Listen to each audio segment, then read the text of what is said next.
እግዚአብሔር ለምን የማገኘው እግዚአብሔር እንደተጠግቼ እጄ የሚሰጠኝ ጸጋ ነው ብለን ከተረዳነው አፍቃሪ ነው የሚሆነው፣ ተንከባካቢ ነው የሚሆነው፣ ራስን ነው የሚሰጠው። ፍቅር ለዘውትር አይወድም። አፍቃሪዎች መቼመች ወደዋለን መቼመች አናቋረጥ ዘመን ያረጅ ማናረጅ ያወጣት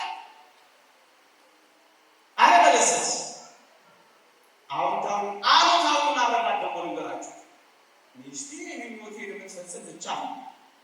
ሚስቴ ፍላጎቶቼን የምታከናውን ብቻ ነው። ሚስቴ እንደዚህ ይላል፣ ባሌ እንደዚህ ይላል ካሰብ አረዳዱ ምን እንደሚሆን ታውቃላችሁ? ተፎካካሪነትን፣ ተቃዋሚነት ይከተላል። ከዛስ ትዕቢ፣ ቁጣ፣ ጥላቻ፣ ንዝንዝ፣ ጭቅጭቅ ይወደዋል። ወደ ባህሪያችን ዘልቆ የገባው ጾር የስቡ ጾር ያጋጥን ውጊያ ፈቃድንና ምኞትን የምናስታክስበት ነው። ተፈጥሯዊ የሆኑ መነሳሳቶች፣ በመብልና በመጠጥ የሚመጡ ሁከቶች አደግ የምናስገዛበት ህይወት ይኸው። አንዳንዶች ልጅ የመውለድ ዓላማ ብቻ ስላላቸው ልጅ የወለዱለት ጋብቻቸው ይተውታል። ወይ ጋብቻው ቢኖር እንኳን ባልየው ጀርባ ይሰጡታል፣ ወይ ሚስትየዋን ጀርባ ይሰጣታል። ምክንያቱም ዓላማው ልጅ ብቻ ወለሽ ብቻ። ዓላማው ልጅ መውለድ እኮ አይደለም፣ ጽድቅና ቅድስና ነው። ወጣቶች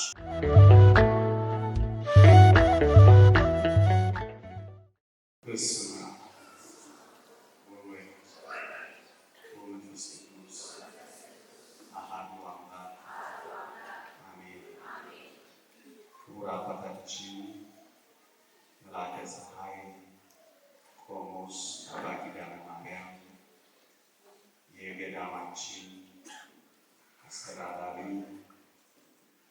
ክቡራን አበው መነኮሳት፣ መምህራን ወንጌል፣ ሊቃውንተ ቤተ ክርስቲያን፣ ዘማሪያን፣ የተወደዳችሁ የሰንበት ትምህርት ቤት ደቀ መዛሙርት፣ ምዕመናንና ምዕመናት በልዑል እግዚአብሔር ስም እንደምን ሰነበታችሁ?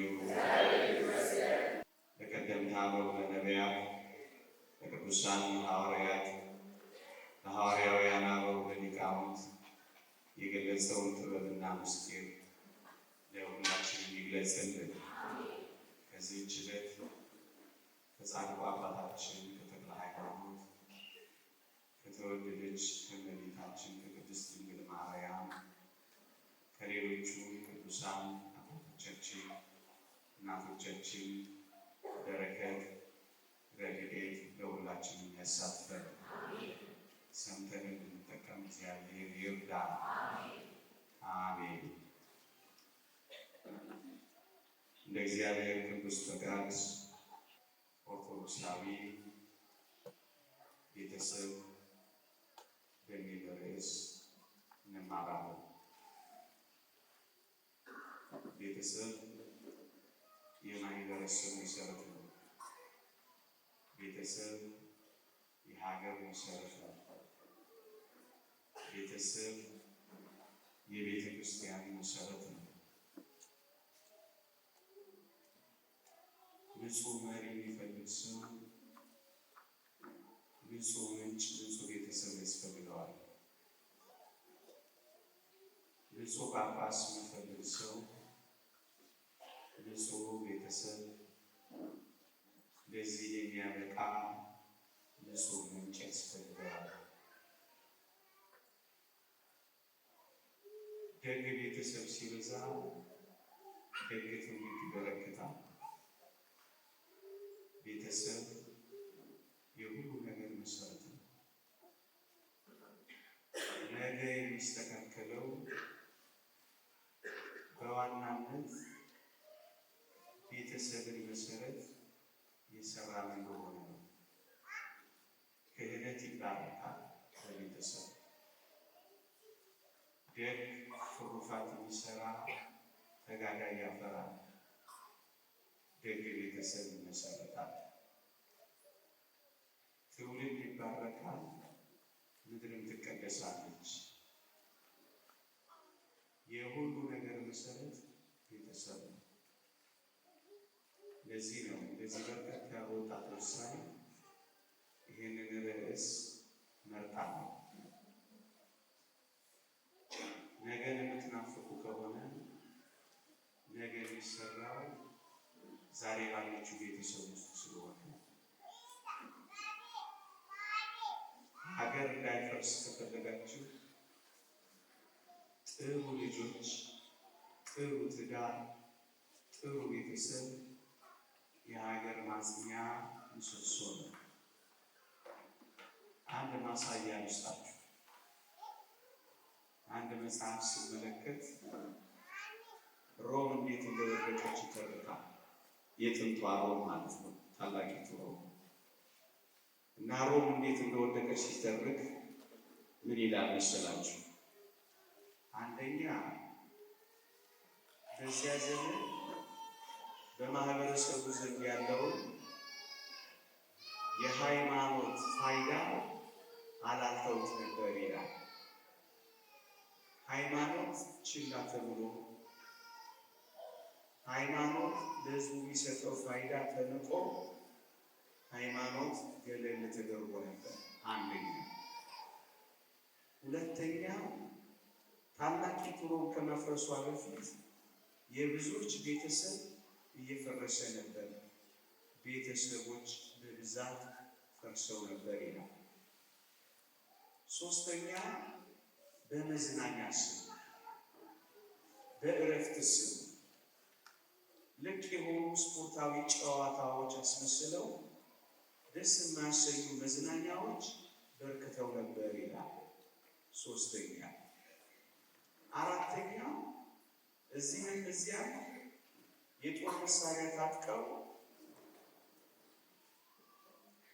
ይወዳደሩና ይፎካከሩ፣ ዳግመኛም ይጎነታተሉ ነበር ይላል። አምስተኛ እጅግ ከፍተኛ ግብር በሕዝቡ ላይ ተጭኖ ነበር ይላል። ከዛ መጨረሻው በሆነ ያቺ የጥንቷ ታላቂቱ ሮም ፈረሰች። የመፍረሷ አንድ ምክንያት ቤተሰብ የፈረሰ እንደሆነ ነው ይላል። ለዚህ ነው ስለ ቤተሰብ መነጋገር ስለ ሀገር መነጋገር፣ ስለ ቤተሰብ ማሰብ ስለ ቤተ ክርስቲያን ማሰብ። እኔ በዚህ ዘመን ቅድሚያ ተሰጥቶት በጉባኤ በተናጥል በግልም በነፍስ ወከፍም በቤተሰብም በዋናነት እንደ ቤተ ክርስቲያን እንደ ሀገር ልንረባረብበት የሚገባው ቤተሰብ ነው። ሁለተኛ ማሳያ ልስጣችሁ። በ18ኛው መቶ ክፍለ ዘመን የነበሩ የዲያብሎስን መንግስት በምድር ላይ ለመመስረት ከሚጣደፉ ሰዎች አንዷ ኤልፍ ቤኒስ የተባለች ሴት እንዲህ ብላ ጽፋ አንብቤያት። ምን ትላለች? ክርስትናን ለማጥፋት ትላለች። የቀደመውን ክርስትና ለማጥፋት በዋናነት ትኩረት አድርገን ልንሰራ የሚገባው የቤተሰብን መዋቅር ማፍረስ ነው ትላለች። ምክንያቱም ስትቀጥል ክርስትና ከትውልድ ወደ ትውልድ የሚቀጣጠል ነው። መንፈሳዊነት ከዘመን ዘመን የሚሻገረው በቤተሰብ አማካኝነት ስለሆነ ቤተሰብን ያፈረስን ከሆነ ክርስትና በምድር ላይ እንዳይኖር እናደርገዋለን ትላለች። የቀድሞ ክርስትና ለማፍረስ አሁን ያለውን ቤተሰብ መደርመስ ነው ስፍራ። ማሳያዎቹን ነው የምሰጣችሁ። ለምን ይመስላችኋል? የወንድ ለወንድ ተመሳሳይ ጾታ ጋብቻዎች፣ የሴት ለሴት ተመሳሳይ ጾታ ጋብቻዎች፣ ሴታዊነት ወይም ፌሚኒስት የሚባሉ ቦታ አለች በዓለማችን ላይ በጣም የሚቀነቀኑት ለምን ይመስላችኋል? ይሄንን ትልቅ ህዝብን የሚመራ ሀገርን የሚሰራ ትውልድን የሚፈጥር እሱ ገለል ነው ይፈልጋል። መረን የወጣ ቁጥጥር የለሽ እርባና ቢስ ትውልድ ይፈልጋል። ስለዚህ ቤተሰብን ማጥቃት የመጀመሪያ ዓላማቸው ነው። ታዲያ ይሄ ከሆነ እኛ ስለ ቤተሰብ መነጋገር አይገባም? የፈረሱ ቤተሰቦች ማየት ካልፈለግን ስለ ቤተሰቦቻችን መማር አይገባም? መቼም እዚህ ውስጥ ቤተሰብ የሚለው ወላጆች የሌሉት የለም። ወላጆች ባይኖሩንም መቼም የሆነ ሰው ቤት እንኖራለን፣ ወይ ደግሞ ልጆች አሉ። ያልፈረሱ ቤተሰቦች፣ ያልተጎሳቆሉ ባለትዳሮች፣ ያልተተዉ ልጆች፣ ደስ የማያሰኙ መረን የወጡ የኃጢአት ግንኙነቶች ለምን የሚበረከቱ ይመስላችኋል? አያችሁ፣ ቤተሰብ ሲፈርስ ጎስቋላ ባለትዳሮች ይኖራሉ፣ የተተዉ ልጆች ይበረክታሉ፣ ቤተሰብ ይፈርሳል። በዚህ ምክንያት ደስ የማያሰኙ ብዙ የኃጢአት ግንኙነቶች በምድራችን ላይ ይበረክታሉ። ዋና የኃጢአት ምንጭም ሁሉ ወደ መሆን ይቀጥላል። ለዚህ ታዲያ ስለ ቤተሰብ መማር አይገባም?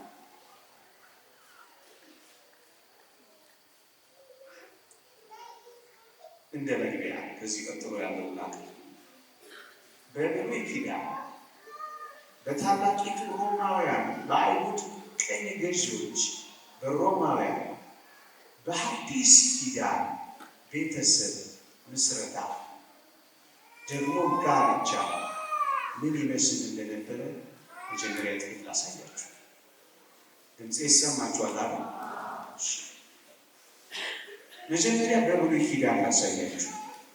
የብሉይ ኪዳን ዋና ትኩረቷ የነበረው ልጅ መውለድ ላይ ነበር ትኩረቷ። ለዚህ ነው መጽሐፍ ቅዱሳችን ለመጀመሪያዎቹ ቤተሰቦች የመጀመሪያው የእግዚአብሔር ቡራኬ ብዙ ተባዙ ምድርንም ሙሏት የሚል ነበር። ትኩረቷ ብዙ ዘር ማፍራት ነው። ዋናው ትኩረቷ ብዙ ልጅ መውለድ ላይ። ሌላስ ብሉይ ኪዳን ይህንን የሚያሳዩ ነገሮች ማሳየት ይቻላል። ለምሳሌ ባልና ሚስት ተጋብተው ባል የሞተ እንደሆነ የባል ዘመዶች ሚስትየውን ያገቡና ዘር ይተኩ ነበር። ዋርሳ የሚባል ስርዓት ነበር። ለምን መሰላችሁ? ዋና ትኩረቷ ዘር መተካትና ልጅ ማብዛት ትውልድ ማፍራት ስለሆነ ዋርሳ የሚባለው ስርዓት በኦሪት ተሰርቶላቸዋል። ሁለት ነገር ላይ ኦሪት ታተኩር ነበረ። ዘር መተካትና ረዥም ዕድሜ መኖር ላይ ታተኩር ነበር። ለዚህ ነው 969 930 950 የሚሉ ዕድሜዎች የሚሰሩት። ለዚህ ነው የእግዚአብሔርን ትእዛዛት የመጠበቅ በረከት አንዱ ዕድሜ እንዲረዝም የሚል የነበረው። ለዚህ ብሉይ ኪዳን ትኩረቱ ብዙ ልጅ መውለድ ላይ።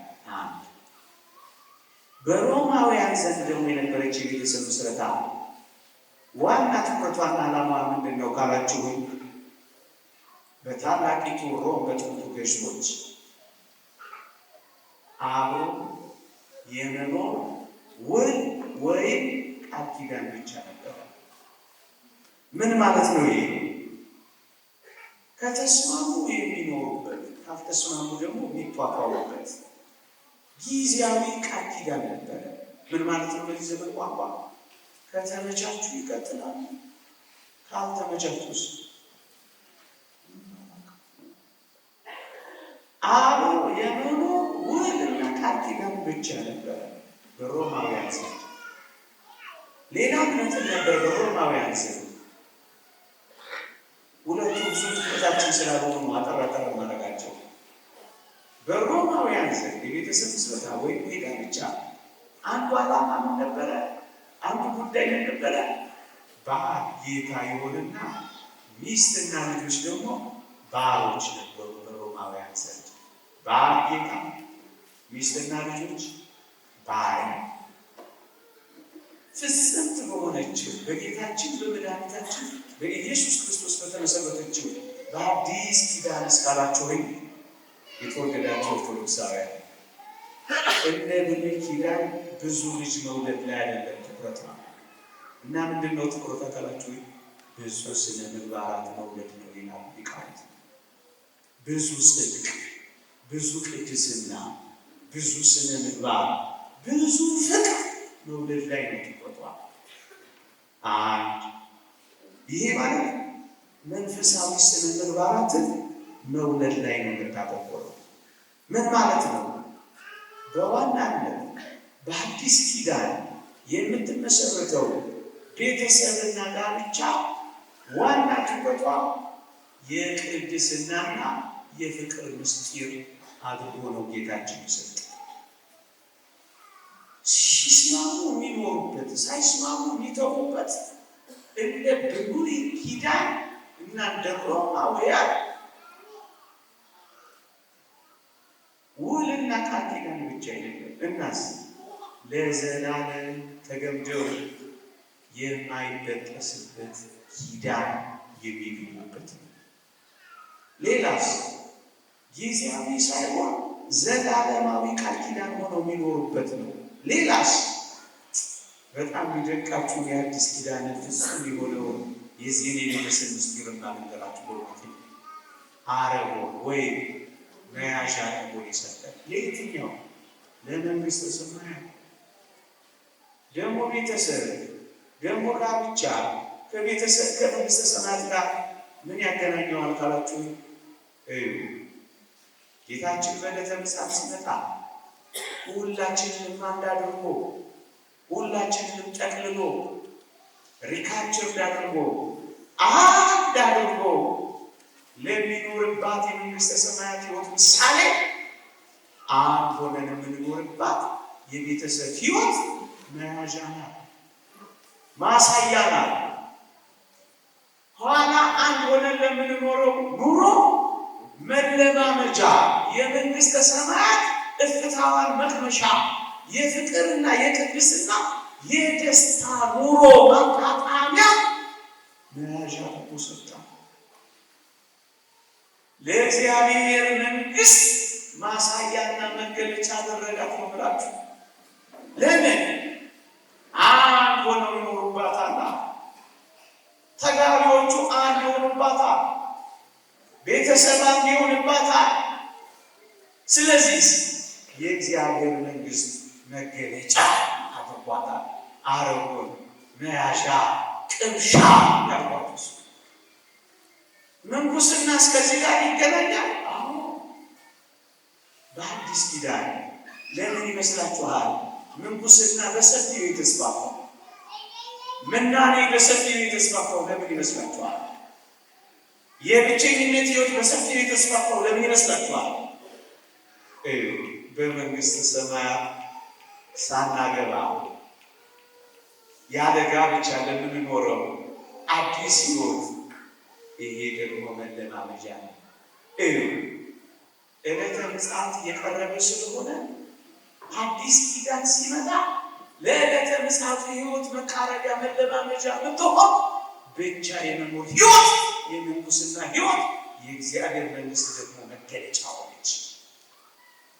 ሁለቱ ጋብቻው ምንኩስናው ጽድቅን መፈጸም የእግዚአብሔር መንግስት ማግኛ ናቸው። ቅዱስ አትናቴዎስ ሁለቱ የሕይወት መንገዶች እንዲላቸው እነዚህ ናቸው። ሁለቱም የሕይወት መንገዶች ግን የእግዚአብሔርን መንግስት ማሳያና መገለጫ ናቸው። ቤተሰብን በብቻ መኖር፣ በአንድነት መኖር፣ በተናጥል መኖር፣ ተዋህዶ መኖር፣ ደግሞስ በምናኔ መኖር። እነዚህ ለምን በአዲስ ኪዳን በጥልቀት ከእግዚአብሔር ጸጋ ሆነው ተሰጡ ካላችሁ የእግዚአብሔር መንግስት ማሳያ ሆነው ስለተሰጡ። ከሁሉ በላይ ግን በአዲስ ኪዳን ፍጽምት የሚያደርጋት ልዩ የሚያደርጋት ምን እንደሆነ ታውቃላችሁ? ቤተሰብ ስንመሰርት ከተወደደ መድኃኒታችን ከኢየሱስ ክርስቶስ ጋር ተዋህደን ነው።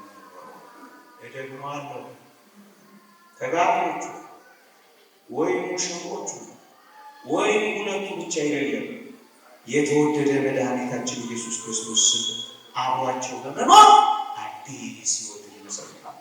ለዚህ ነው እግዚአብሔር ቃል በሶስት የተገመደ አይጠቀስም የሚለው። የተወደዳችሁ ወጣቶች ክርስቶስ በመካከላችሁ ኖሮ መኖር አትፈልጉም?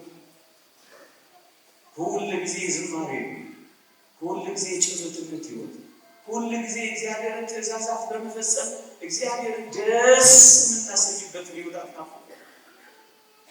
እነዚህ ትእዛዛት በፈጸማችሁ ቁጥር የእግዚአብሔርን ትእዛዛት በመፈጸም ክርስቶስን ደስ እያሰኛችሁ እንደሆናችሁ አታውቁም? ሊቆጣጠሩ ስንሄዳ እየሰማችሁ ነው። ትንሽ ሊሞቃችሁ ስሙ። ሊቆጣጠሩ ስንሄዳ ቶርቱሊያን በሞቴ ስሙ እንዲህ ይላል። ቤተ ክርስቲያን በቅዱስ ቁርባን መስዋዕት አንድ የምትሆንበትና የምትበረታበትን በበረከት ማይተር የምትባረክበትን መላእክት የሚያመስሉትንና እግዚአብሔር አብ የሚያጸድቀው የዚህ ጋብቻ ደስታ እንዴት ነው ልናገረው የምችለው? ሁለት አማኞች የሚያረጁት ጥንድ ምንኛ የተዋሃደ ነው።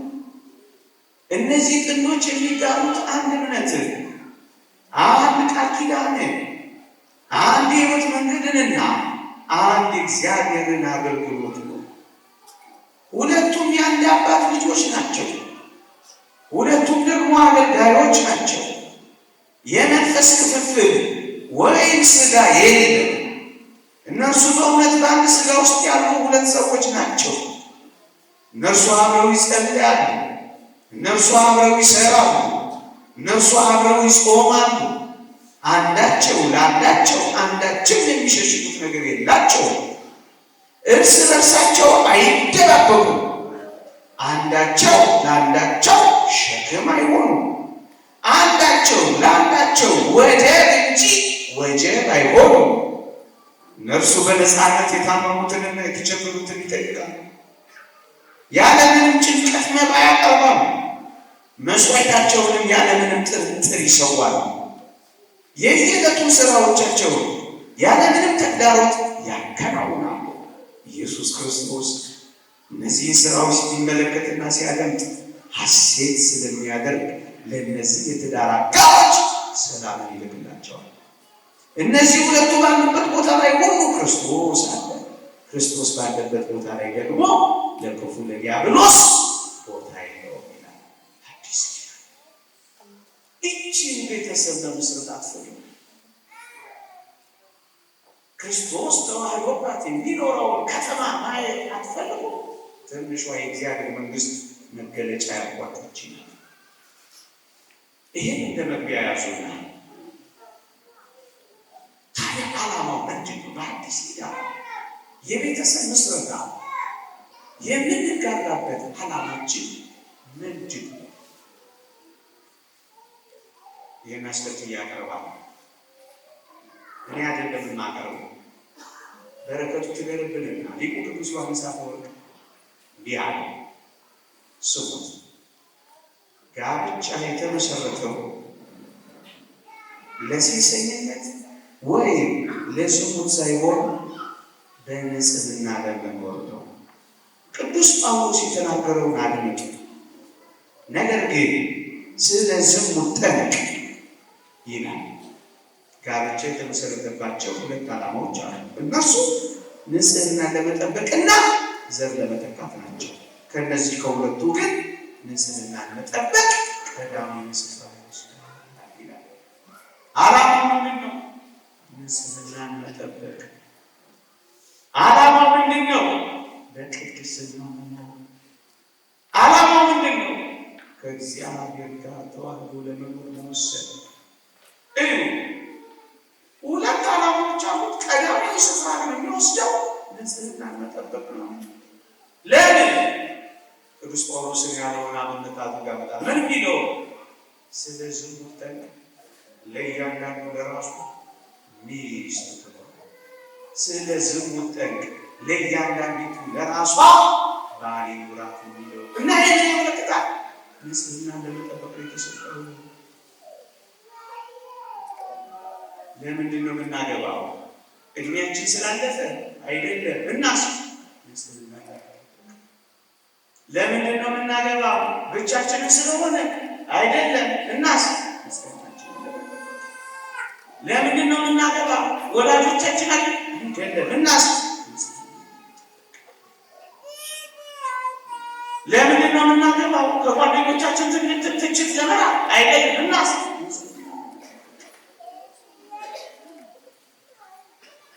ለምንድን ነው የምናገባው? ቀዳሚውን ስፍራ ይወስዳል። ምን ለመጠበቅ እዩ። ባጭሩ ድህነትን ወይም ጽድቅን ለመፈጸም ነው የምንጋባው። ለዚህ ነው ቅዱስ አትናቴዎስ የሕይወት መንገድ ያላቸው። እንደውም አንድ ምን ይላል? የምንኩስና ሕይወትን መምራት ለማይችሉ ሰዎች ጽድቅን ዓላማ አድርገው እንዲኖሩበት የታዘዙት በጋብቻ ይላል። መንኖ ጥሪት የሌለን እንደ መናንያ፣ ትጋሃ ሌሊት የሌለን እንደ ባህታውያን። ታዲያ በምን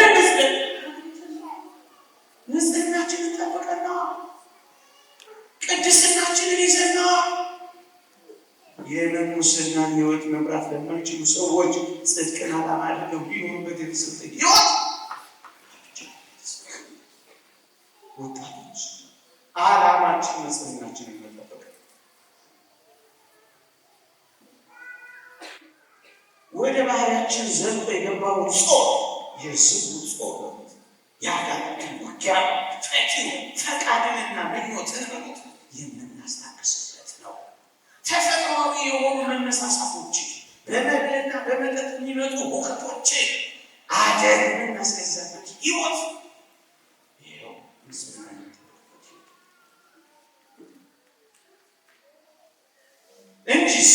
እንጂማ መጽሐፍ ቅዱስ እንዲህ አላለም። ልጅ ለመውለድ ብትፈልጉ አግቡ አላለም። አንዳንዶች ልጅ የመውለድ ዓላማ ብቻ ስላላቸው ልጅ የወለዱለት ጋብቻቸውን ይተውታል። ወላጆቻቸው ቢኖሩ እንኳን ባልየው ጀርባ ይሰጡታል፣ ወይ ሚስትየዋን ጀርባ ይሰጣታል። ምክንያቱም ዓላማው ልጅ ብቻ ወለሻቸው ብቻ። ዓላማው ልጅ መውለድ እኮ አይደለም። ጽድቅና ቅድስና ነው ወጣቶች።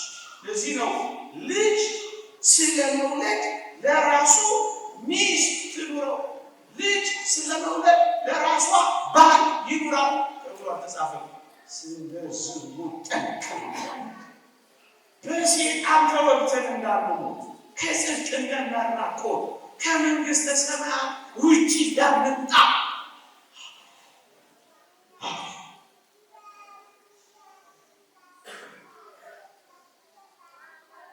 እንደውም እግዚአብሔር እንድንጋባ የጠየቀን የብዙ ልጆች አባት እንድንሆን አይደለም። እሱ ሌላኛው ዓላማ ነው። ዋናው ግን አይደለም ያለው ዮሐንስ አፈወርቅ።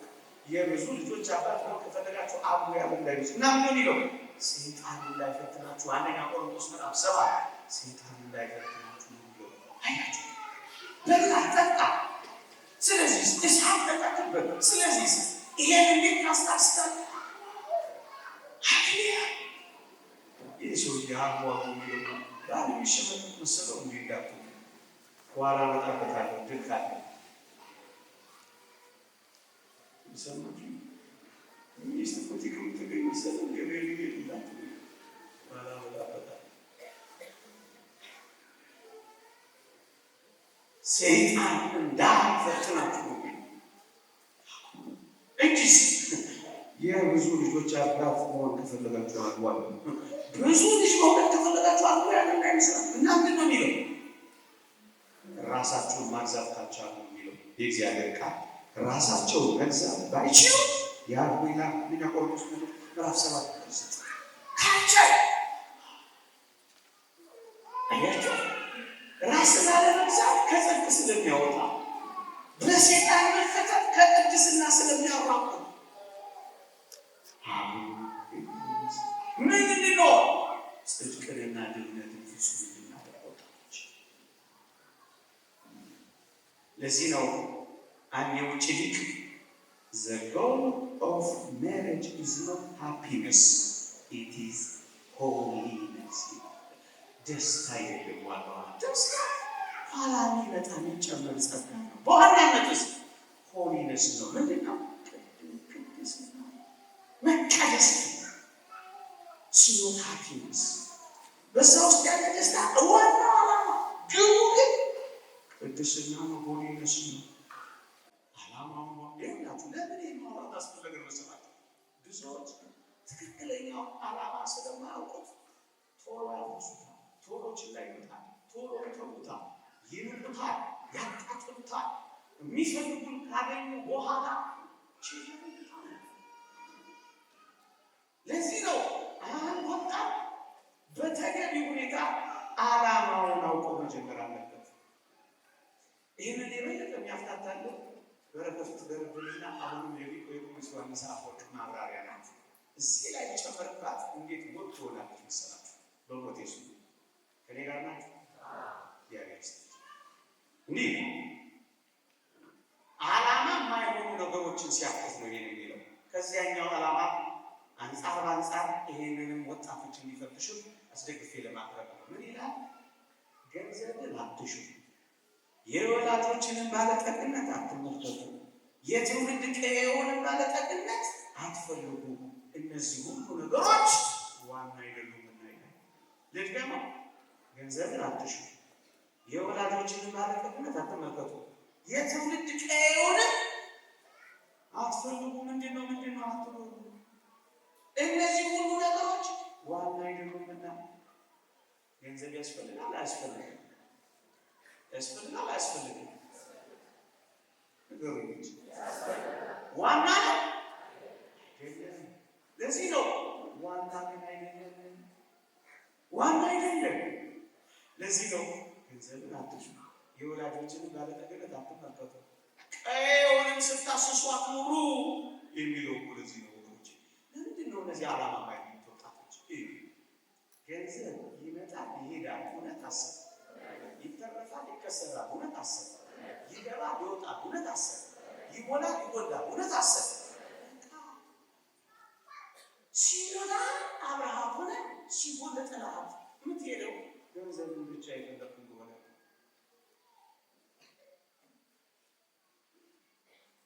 ገንዘብን ብቻ ትኩረት ያደረገ ሰው ከዕለታት አንድ ቀን ገንዘቡ የታጣ ቀን ትዳሩን ማጣቱ አይቀርም። ምክንያቱም